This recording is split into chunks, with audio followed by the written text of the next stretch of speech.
Robin Bradshaw wanted to fly. So when the opportunity presents itself, he grabbed it and soared high to achieve his dream. Good morning, Rob. Welcome to the show called Self-Made. Morning. It's wonderful to be here. Thank you very much for asking me. Can you share with us your travel story? What I did know, Rebecca, right from the start was that I wanted to travel. So from about the age of 11, I knew that I wanted to be seeing the world, that there was a world out there, and I wanted. Age of 11. Yeah, well, my father, my family moved to Canada as part of a transition with the Navy, a posting for 3 years, and so when we went to Canada, we sort of discovered that there was a world outside of the UK, and it was pretty exciting. There were different types of people and different cultures out there. And so that started that journey, and I've really been passionate about learning, experiencing and learning the world through travel ever since. And I'm really lucky that my job has allowed me to live and work in many different cultures, different countries. Why you decided to take philosophy? Yeah, good question. So I was originally thinking about going into the church, so that's why I had the theology piece. But after school, and before university, I took a year off and I went traveling. And that was a really formative year for me. When I came back to university, I changed from a straight theology degree to a philosophy and theology degree because I was really interested in just how we come to believe what we believe and why we think what we think. That's so interesting that, like, you know, a lot of children right now, they're also confused, especially the millennials, Gen X, that they're very smart, they have so many things, but they're so confused. But you're taking that philosophy from theology to philosophy for you to understand the people, the mind. Yep. Then what changed you to your career, to your current career? I think partly luck and opportunity. So Do you believe in luck? I think luck is a factor in anyone's success, and you make your own luck. I don't mean by luck meaning completely random. So I was working in the careers library of my university, stapling magazines together to earn the money to pay my rent, right? And I happened to read a very small article, an advert from one company, the company I still work for, which said, travel in the Far East, early responsibility, multiple range of industries, come and find out more. And not knowing what I wanted to do from a work point of view, that was perfect. I knew I wanted to travel. Well, going back to your dream when you were a kid, you said you want to fly around the world. Yeah, travel around the world, absolutely. Being in this position. Absolutely thrilled to work for an airline and work for such a good airline. And it's nice to do something that you're proud of. And I think I am proud of what we do in Cathay Pacific. So yes, I'm proud to be working for a great brand, especially in a country like the Philippines where the brand is strong, it's well liked. What we do in the aviation business is we fly people, and people have dreams and aspirations and ideas and hopes, and travel is facilitating those. So we're involved in something pretty special. Talking about your work, how you enjoy working with Filipinos? I just love the enthusiasm and the service attitude. So we're a service business, right? We're about looking after our customers and making sure that they want to come back again. And when things go wrong, we want to fix it. The most important thing is to fix it when things go wrong, as they do with any operation from time to time.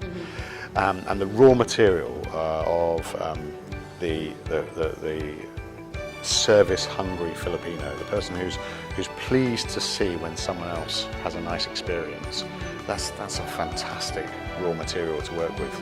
And we have some really wonderful people. How can you inspire them that they start below, but they can really go as high as they want?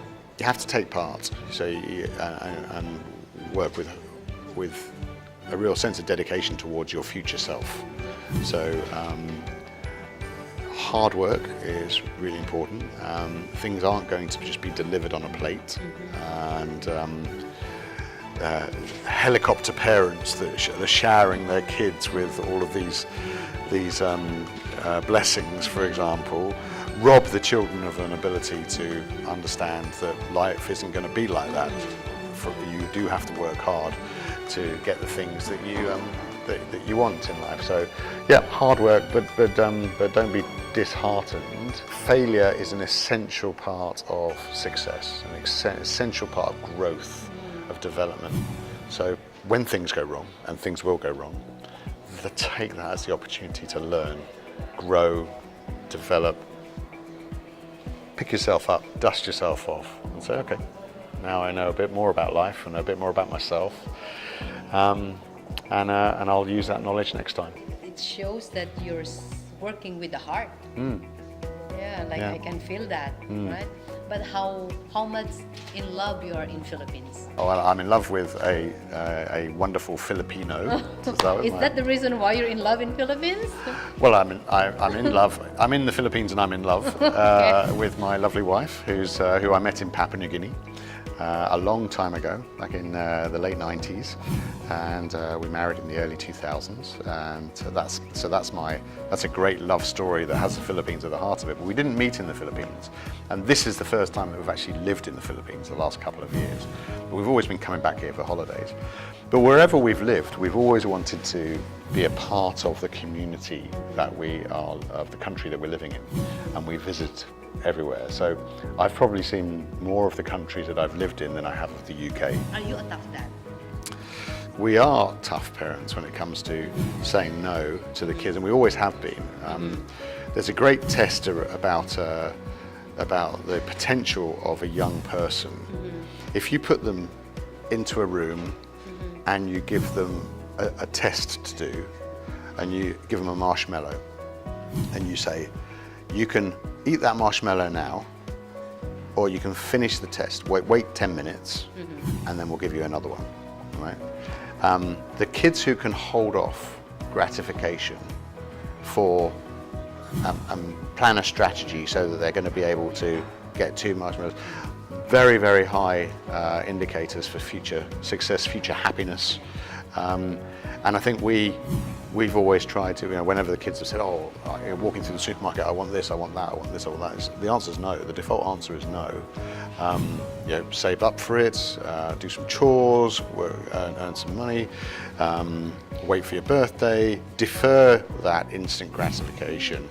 And I hope that will stand them in good stead for the future in terms of their own happiness, sense of fulfillment. The feeling that they don't actually need everything immediately. They can work towards something and value it more as a result. Last question. What's your special message to your children and to your wife? Thank you for putting up with me. It's an incredible adventure that we're on, this thing called life, and I wouldn't want to have that adventure with anyone else but them. So thank you to them for coming along for the ride and for being part of the ride. Oh, you're so sweet. Oh my God, you're so amazing.